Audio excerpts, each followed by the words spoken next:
The sketchbook and the city. The cacophony of the city was a muted hum to Arthur. Car horns blared, construction workers shouted, and the rhythmic pulse of a distant jackhammer vibrated through the park bench, but none of it truly registered. His focus was entirely consumed by the intricate latticework of the clock tower, its aged stones a canvas of light and shadow under the midday sun. His charcoal pencil danced across the textured page of his well-worn sketchbook, capturing the play of light on the gargoyles that perched precariously from the tower's upper reaches. The tip moved with practiced ease, coaxing depth and dimension from the flat surface. Each line, each carefully rendered detail, was a testament to years of patient observation and dedicated practice. Arthur's clothes, a collection of mismatched layers, told a different story. Faded corduroys, patched at the knee, peeked out from beneath a threadbare overcoat that had long surrendered its original color. Yet, despite the outward appearance of destitution, his hands were clean, his nails neatly trimmed. His movements were deliberate, almost graceful. He paused, tilting his head slightly, his eyes, the color of faded denim, narrowed in concentration. A pigeon landed on the bench beside him, cooing softly, its iridescent feathers shimmering in the sunlight. Arthur didn't flinch, didn't even glance at it. His world was confined to the rectangle of his sketchbook and the silent conversation he was having with the clock tower. A close examination of the sketchbook revealed a collection of urban portraits, the ornate facade of the old opera house, a bustling market square teeming with life, the intricate ironwork of a forgotten bridge. Each sketch was rendered with an almost photographic realism, imbued with a subtle sense of melancholy. They were not just drawings, they were testaments to the city's hidden beauty, its forgotten corners, its silent stories. A shadow fell across his page. Arthur sighed inwardly, but didn't look up. He knew the drill. He'd been sketching in this park for years, and the encounters were always the same. "Hey, buddy. Got a smoke?" The voice was gruff, impatient. Arthur slowly lowered his pencil, carefully placing it in the small leather pouch attached to his sketchbook. He closed the book, his fingers lingering on the worn cover. He looked up, his gaze meeting the expectant eyes of a man in a stained leather jacket. The man's face was weathered, etched with the harsh realities of a life lived on the margins. Arthur gently shook his head. "I don't smoke," he said, his voice soft, almost apologetic. The man scowled. "Got any spare change, then?" Arthur hesitated, then reached into the pocket of his overcoat. He pulled out a $1 bill, worn and creased. He held it out to the man. The man snatched the bill, his eyes narrowing. "That's all you got?" Arthur simply nodded, his gaze unwavering. He didn't argue, didn't offer excuses. He simply met the man's gaze with quiet dignity. The man grunted, stuffing the dollar into his pocket. "Whatever," he muttered, turning away. Arthur watched him go, his expression unreadable. He didn't resent the man, didn't judge him. He simply observed, another fleeting moment captured in the vast, ever-evolving tapestry of the city. He opened his sketchbook again, his fingers tracing the outline of the clock tower. The light had shifted slightly, casting new shadows on the aged stones. He picked up his charcoal pencil, ready to resume his silent conversation with the city. The jackhammer's rhythmic pounding seemed a little louder now, a little more insistent, but Arthur paid it no mind. He had a story to tell, and the city was waiting to be heard. Approaching shadows. The crunch of gravel under polished boots sliced through the afternoon quiet. Officer Davis, a man whose face seemed permanently etched with disapproval, surveyed the park with narrowed eyes. Beside him, Officer Miller shifted, his gaze less accusatory, more observant. Sunlight dappled through the leaves, painting shifting patterns on the worn benches and the meticulously kept flower beds. Davis, however, saw only potential for disorder. "Place is too damn quiet," Davis muttered, his voice a low growl. "Always is before something goes sideways." Miller chuckled softly. "Relax, Davis. It's a Tuesday afternoon. Everyone's probably at work, or at home watching Judge Judy. Davis snorted. Hope springs eternal, Miller. You'll learn. They walked deeper into the park, the air thick with the scent of freshly cut grass and damp earth. Davis's eyes scanned the perimeter, cataloging every detail: a discarded newspaper, a group of teenagers huddled near the fountain, a squirrel brazenly scavenging for crumbs. Nothing seemed out of place, yet a nagging unease settled in Davis's gut. Then he saw him. Arthur Penhaligon sat on a bench near the rose garden, a worn sketchbook resting on his lap. His brow was furrowed in concentration, his fingers flying across the page. The man's clothes were rumpled and faded, his hair longer than Davis considered acceptable. He looked, in Davis's estimation, like trouble. See that? Davis nudged Miller, his voice dropping to a near whisper. Over there. The one sketching. Miller followed Davis's gaze. Yeah. So, look at him. Shabby clothes, hanging around a park in the middle of the day. Probably unemployed. Probably, lurking. Davis's hand instinctively went to the butt of his service weapon. Miller hesitated. He's just drawing, Davis. Looks harmless enough. He paused. Don't you think you're jumping to conclusions? Davis scoffed. Harmless. Miller, you're too trusting. People like that are always up to something. Mark my words. He started towards Arthur, his gait purposeful, his face hardening into a mask of authority. Miller trailed behind, a flicker of doubt in his eyes. The air, which had moments ago been pleasant, now seemed to crackle with an unseen tension. The birds stopped singing. Even the wind seemed to hold its breath. Let's just see what he's sketching, Miller said quietly, hoping to diffuse the situation before it escalated. Maybe it's just roses. Davis ignored him, his focus solely on the figure hunched over the sketchbook. The distance closed, and the approaching shadows of the officers fell across Arthur's page, obliterating the delicate lines and subtle shading he had so painstakingly created. Questions and accusations. Arthur hummed a tuneless melody, the charcoal scratching softly against the textured paper. Sunlight warmed his back as he captured the intricate details of the Victorian fountain, the water a shimmering cascade in his rendering. He'd found a rare pocket of serenity in Oakhaven Park, a sanctuary from the city's ceaseless drone. A shadow fell across his sketchpad. Arthur looked up, blinking against the sudden dimness. Two figures in police uniforms stood before him, their faces grim. The taller of the two, a man with a tightly wound jaw and eyes like flint, took a step forward. Arthur instinctively straightened, a knot forming in his stomach. "Afternoon, officer," Arthur said, forcing a polite tone. The officer didn't return the greeting. "Name and purpose," he barked, his voice rough. Arthur frowned. "Arthur Penhaligon. And I'm sketching, as you can see." He gestured to his pad, hoping to diffuse the tension. The officer, whose name tag read Davis, didn't even glance at the drawing. "Sketching what? For who?"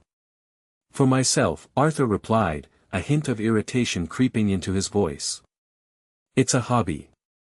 Davis's partner, a woman named Miller, shifted uncomfortably beside him. She cleared her throat. "Beautiful fountain, isn't it? You're capturing it well." Davis shot her a look that could curdle milk. He turned back to Arthur, his gaze intense. "You got any ID, Penhaligon?" Arthur sighed. He reached into his worn leather satchel, rummaging for his wallet. "Of course, officer. Just a moment." He produced his driver's license and handed it over. Davis scrutinized the license, his lips moving silently as he read. "Says here you live on the other side of town. What brings you all the way here to Oakhaven Park?" "I like the scenery," Arthur said, his patience wearing thin. "Is that a crime now?" "Vagrancy is," Davis snapped. "Loitering with no visible means of support. Disturbing the peace." "Disturbing the peace?" "I'm drawing a fountain." Arthur exclaimed, his voice rising. He noticed a few passers-by slowing down, their eyes fixed on the scene unfolding before them. Miller stepped forward, placing a hand on Davis's arm. "Officer Davis, perhaps we could just—" Davis shrugged her off. "Don't interfere, Miller. This man's causing a disturbance." He pointed a finger at Arthur. "You're dressed like a transient. Hanging around a public park, probably scaring the locals. I've had complaints." Arthur stared at him, incredulous. "Scaring the locals? Because I'm drawing? You're judging me based on my clothes." He ran a hand through his slightly overgrown hair, a wave of anger washing over him. "I'm an artist. This is what I do." Davis sneered. "An artist, huh? More like a freeloader. I bet you don't even have a permit to be sketching here." Arthur's jaw tightened. He knew he was close to losing his temper, but he forced himself to remain calm. This was ridiculous. He was being harassed, judged, and accused, all for the crime of existing. Scribbles or masterpieces? Arthur's hands trembled slightly as he held out the worn, leather-bound sketchbook.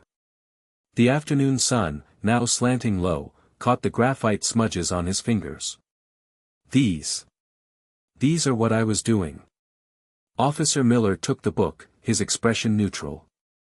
Davis remained leaning against the patrol car, arms crossed, a smirk twisting his lips. Miller flipped through the pages, the silence punctuated only by the rustle of paper and the distant cries of children playing. There were sketches of the park's gnarled oak trees, their branches reaching like skeletal fingers against the sky. A detailed rendering of a pigeon strutting across the pavement, its iridescent feathers captured with surprising accuracy. A study of light and shadow on the park's ornate fountain. Davis snorted. "Scribbles. Meaningless scribbles. You expect us to believe you were just sitting here drawing pigeons?" Arthur flinched, the word "scribbles" hitting him like a physical blow. "They're studies," he managed, his voice barely a whisper. I'm an artist." Miller paused on a page filled with intricate architectural drawings. It was a detailed study of the town hall, capturing the intricate stonework and the play of light on its facade. He ran a gloved finger lightly over the page. "You have a good eye for detail," he conceded, almost reluctantly. Davis pushed himself off the car. "Detail? It's just a bunch of lines, Miller. Anyone can draw lines. What's he hiding in that bag, then? Drugs? Weapons?" Arthur's heart pounded. He clutched the strap of his worn canvas bag tighter. "It's just my supplies," he protested. "Pencils, charcoal, erasers. Let's see them." Davis's tone left no room for argument. He stepped closer, his shadow falling over Arthur and the sketchbook Miller still held. The air crackled with unspoken threat. Arthur hesitated. He knew showing them his supplies wouldn't prove anything. Davis had already made up his mind. He saw him as nothing more than a vagrant, a nuisance, a potential criminal. "Officer, with all due respect," Miller said, his voice calm but firm. "These drawings, they show talent. Maybe we should check his story before we escalate this further." He glanced at Arthur, a flicker of something unreadable in his eyes. Davis glared at Miller, then back at Arthur. The smirk had vanished, replaced by a hard, cold stare. "Fine. But if I find anything at all, you're going downtown. Understand?" Arthur nodded slowly, his throat tight. He knew this wasn't over. This was just the beginning. The judgment in Davis's eyes was a heavy weight, a constant reminder of how easily he could be dismissed, how quickly his life could be reduced to nothing more than scribbles. He loosened his grip on the bag, preparing himself for the inevitable intrusion. The setting sun cast long, distorted shadows across the park, turning the familiar landscape into a stage for his humiliation. The system's judgment. Davis's fingers danced near his radio. Name and birth date. Arthur's pencil tip shattered against the paper. He hadn't anticipated that. The birdsong, once a pleasant background, now felt like a jeer. He carefully placed the ruined implement aside, avoiding the officer's scrutiny. Is this really necessary, officer? I haven't violated any laws. It is now. Name and date of birth. Davis's tone was devoid of the former, almost playful, antagonism, replaced with cold professional detachment. Arthur hesitated. Decades had passed since he'd spoken his true name, it felt like conjuring a long-dormant specter. He glanced at the incomplete drawing, the park's brilliant verdure a stark contrast to the drab cityscape beyond.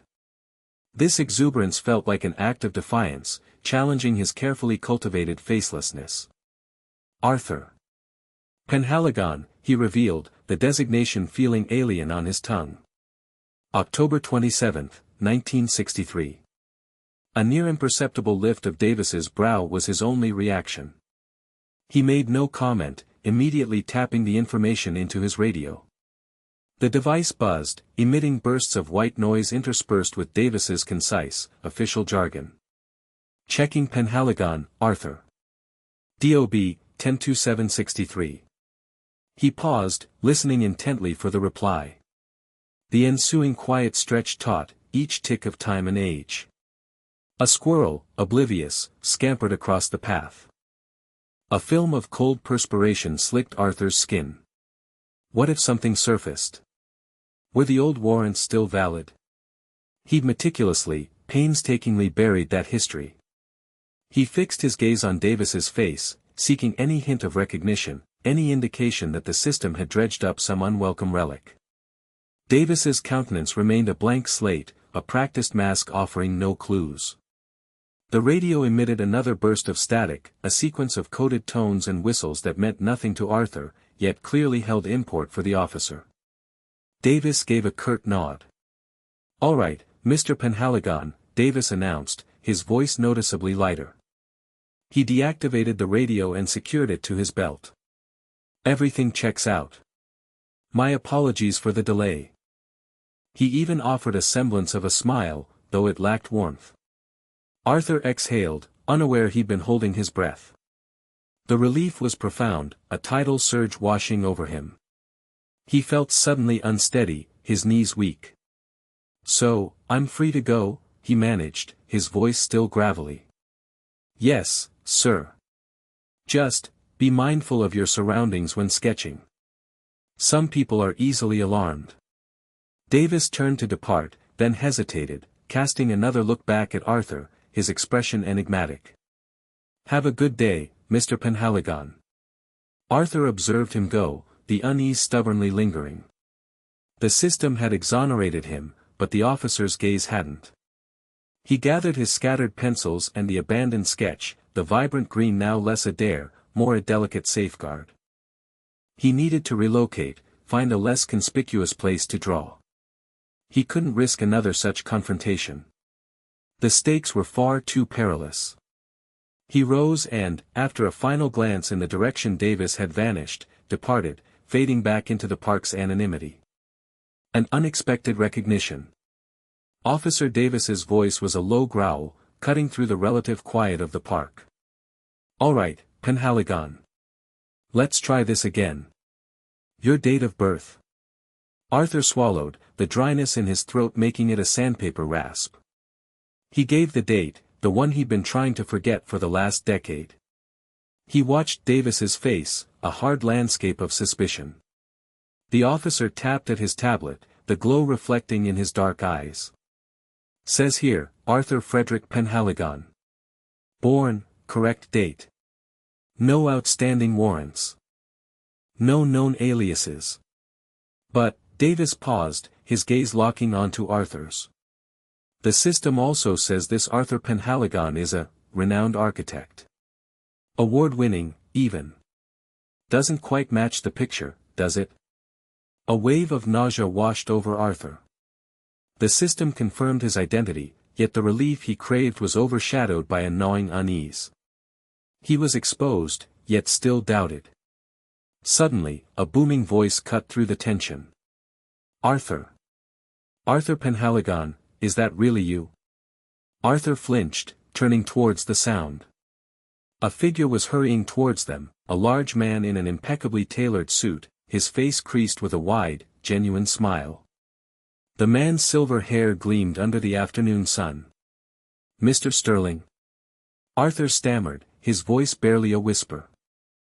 He hadn't seen Richard Sterling in years. Sterling grasped Arthur's hand, shaking it with surprising force. "Good heavens, Arthur! It is you! I haven't seen you since the groundbreaking for the Museum of Modern Art expansion. What are you doing here? And why are these officers bothering you?" Sterling's gaze shifted to Davis and his partner, his smile fading slightly. Davis, initially taken aback by the interruption, recovered quickly. "Sir, we're just conducting a routine identity check." Sterling raised an eyebrow, his expression skeptical. "Routine? On Arthur Penhaligon? This man is a brilliant architect, a visionary. He designed half the buildings downtown. I should know, I funded most of them. You're telling me you don't recognize him?" He gestured expansively at Arthur. "Look at him. Well, all right, he's a bit disheveled at the moment. But that's definitely Arthur. I'd recognize that creative spark anywhere." He turned back to Arthur, his voice softening. "Arthur, my boy, what's happened? You look different." Arthur just stared, speechless. Sterling's intervention, his unwavering recognition, was both a lifeline and a spotlight, illuminating his tattered state for all to see. The officers exchanged glances. Davis's grip on his tablet loosened slightly. "Mr. Sterling," Davis said, his tone now noticeably more respectful. "We apologize for the inconvenience. We were just following protocol. The architect's vision." Arthur felt the chill of the night deepen, a tremor that had nothing to do with the temperature. He glanced at Officer Davis, whose earlier hostility seemed to have softened into a cautious curiosity. He knew he couldn't explain the events of the past hour, not in a way that wouldn't land him in a padded cell. Instead, he would talk about the building. "The design," he began, his voice still raspy, "it started with the light." He gestured vaguely towards the sky, already lightening with the promise of dawn. "I wanted to capture the way the sun filters through the leaves of the ancient oaks in the park. To bring that sense of peace, that connection to nature, into the heart of the city." A few more people had stopped to listen, drawn by the unfolding drama or perhaps by the unusual spectacle of a disheveled man holding court on a street corner. A young woman with bright pink hair and a skateboard tucked under her arm leaned forward, her eyes wide. A delivery driver, momentarily forgetting his schedule, paused with a stack of pizza boxes. Arthur continued, gaining momentum, his initial nervousness replaced by the familiar thrill of articulating his vision. "Imagine walls that breathe, made of living green. Vertical gardens cascading down the facade, purifying the air, creating a haven for birds and insects. Spaces that adapt to the needs of the community, flexible and open, filled with natural light." He described the interior, the soaring atrium with its intricate latticework ceiling mimicking the branches of a tree, the quiet reading nooks tucked away in alcoves, the communal kitchens where people could gather and share meals. He spoke of rainwater harvesting systems, solar panels integrated seamlessly into the design, and geothermal heating and cooling, making the building a model of sustainability. His hands moved expressively as he painted a picture with words, his voice rising and falling with passion. He saw the building in his mind's eye, vibrant and alive, a beacon of hope and innovation. He could almost feel the smooth texture of the reclaimed wood, smell the earthy aroma of the living walls, hear the gentle murmur of conversation and laughter echoing through the open spaces. Officer Davis, standing slightly apart, crossed his arms, but his gaze was fixed on Arthur. The suspicion hadn't completely vanished, but it was tempered with a grudging respect. The man was clearly odd, but there was an undeniable conviction in his voice, a fire in his eyes. Arthur paused, catching his breath, the energy of his vision momentarily exhausting him. He looked out at the small crowd, their faces illuminated by the growing dawn, and saw a flicker of understanding, of shared hope. He had spoken of light, and for a moment, he had brought a little of it into the darkness. The architect's vision, a concept that existed in the realm of dreams, now felt tangible, as real as the cobblestones beneath their feet. Reflections and regret.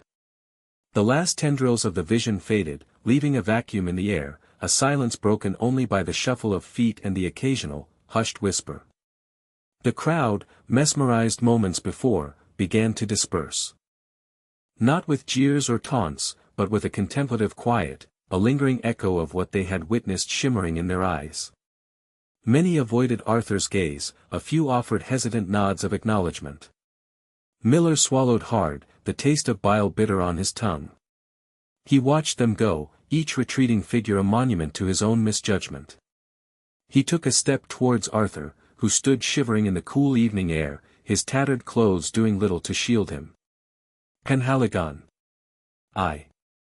I owe you an apology. A big one. He extended a hand, palm open, a gesture of peace offered with trembling sincerity. I was wrong. Dead wrong.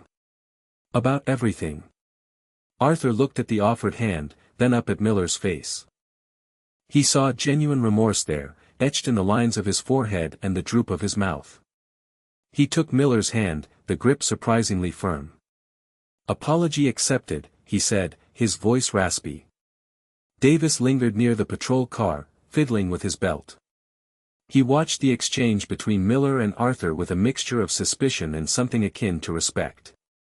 He hadn't seen anything like that vision, ever. He cleared his throat, attempting to recapture some semblance of authority. Look, Penhaligon, he began, his voice rough. We were just doing our jobs. Someone reported, suspicious activity. Arthur turned slowly, his gaze fixing on Davis. Suspicious activity, he repeated, his voice dangerously soft. Is it suspicious to be poor? To be unhoused? Davis shifted uncomfortably, the weight of Arthur's words pressing down on him. He wanted to justify his actions, to explain the fear that had gripped him when he first saw Arthur huddled in the alley, muttering to himself. But the memory of the vision, the sheer power and beauty of it, silenced him. He could feel the eyes of the few remaining onlookers on him, judging. We get a lot of calls, he mumbled, lamely. He felt the heat rise in his cheeks, a burning shame that had nothing to do with the evening chill. He looked away, unable to meet Arthur's gaze. He knew, deep down, that it wasn't just about the calls. It was about his own assumptions, his own prejudices, laid bare for all to see. He finally managed to raise his eyes again. Just, try to stay out of trouble, okay? He turned abruptly and got into the patrol car. Miller, still standing beside Arthur, watched the patrol car pull away. The silence stretched between them, thick with unspoken words. The streetlights flickered, casting long, distorted shadows. Arthur hugged himself tighter, a visible tremor running through him. The magic was gone, leaving only the cold reality of the street. The artist returns. The rain had ceased, leaving the metropolis slick and shimmering under a tentative sun. Arthur Penhaligon appeared dredged from a forgotten drain. His already ragged attire clung to him like a second skin, caked in city detritus. Once immaculate silver hair, usually sculpted with care, was now a matted tangle plastered to his brow. He embodied the stereotype the city had assigned him, a cast-off, a failure. Yet, he moved with resolve, quiet purpose firming his features. He headed straight for the familiar park bench overlooking the plaza, still glistening with moisture. Ignoring the dampness, he settled down, extracting his well-used sketchbook and opening it to a fresh page. Across the way, Davis watched, leaning against the cruiser's hood. Beside him, Miller stood, arms folded, expression inscrutable. The fallout from their disastrous encounter lingered, a stifling silence punctuated by unspoken remorse and brewing apprehension. Arthur uncapped his charcoal pencil, the click echoed in the morning stillness. He began to draw, his hand moving with a fluid grace that belied his disheveled state, a practiced choreography across the paper. He didn't focus on the plaza, its buildings, the bustling pedestrians. Instead, he seemed to gaze inward, transcribing some inner vision onto the page. "He's at it again," Miller murmured, his voice a low rumble. Davis grunted acknowledgement. "Yep." They observed him in silence for a spell, the rhythmic scratch of the pencil the only sound to penetrate the air. Passers-by hurried on, casting fleeting, judgmental glances at Arthur before averting their gaze. None seemed to register the artwork taking form. Davis shifted, his gaze drawn to Arthur's hunched form. "You think, maybe we misread things?" Miller sighed, raking a hand through his hair. "I don't know what to think, Davis. We jump to conclusions, that's a given. But wrong? I'm not sure." "That gallery owner seemed pretty impressed," Davis reminded him. "Yeah, well, gallery owners are susceptible to anything promising a profit," Miller countered, though the statement lacked its usual bite. Arthur remained engrossed, oblivious to their scrutiny, lost in a personal universe where beauty thrived in the commonplace, in the city's neglected nooks. He wasn't immortalizing the pristine bank facades or the civic grandeur of City Hall. He was capturing the flaking paint of a fire hydrant, the sunlight sifting through the canopy of a weathered tree, the tenacious shoot of a weed forcing its way through cracked concrete. Davis pushed away from the car. "I'm grabbing coffee." He avoided Miller's gaze as he spoke. Miller nodded slowly. "Right, me too." They trudged toward the corner deli in unspoken accord, the image of Arthur hunched over his sketchbook etched in their minds. Later, after their return, as the sun climbed higher, Arthur closed his sketchbook with a soft snap. He rose, stretched languidly, and walked away, leaving the bench empty, yet somehow, altered. Davis, unable to contain his curiosity, crossed to the bench. He paused, then reached out and picked up the discarded book. He opened it. It wasn't a mere photographic replica of the square. It was something more profound, a feeling, an emotion rendered in strokes of charcoal. It was the city's raw soul laid bare. The beauty unseen by those too preoccupied to notice. On one page, Davis recognized the hydrant, the tree, the weed, depicted with such nuanced detail and heartfelt artistry that they became extraordinary. He glimpsed the world through Arthur's eyes, and for the first time, he comprehended. True worth resided not in outward appearances, but in what you perceived, what you felt, and what you chose to create. He closed the sketchbook carefully and returned it to the bench. He glanced towards Miller, who observed him from across the plaza. Miller simply shook his head, a blend of awe and confusion in his expression. The city throbbed around them, heedless of the lesson they had just absorbed.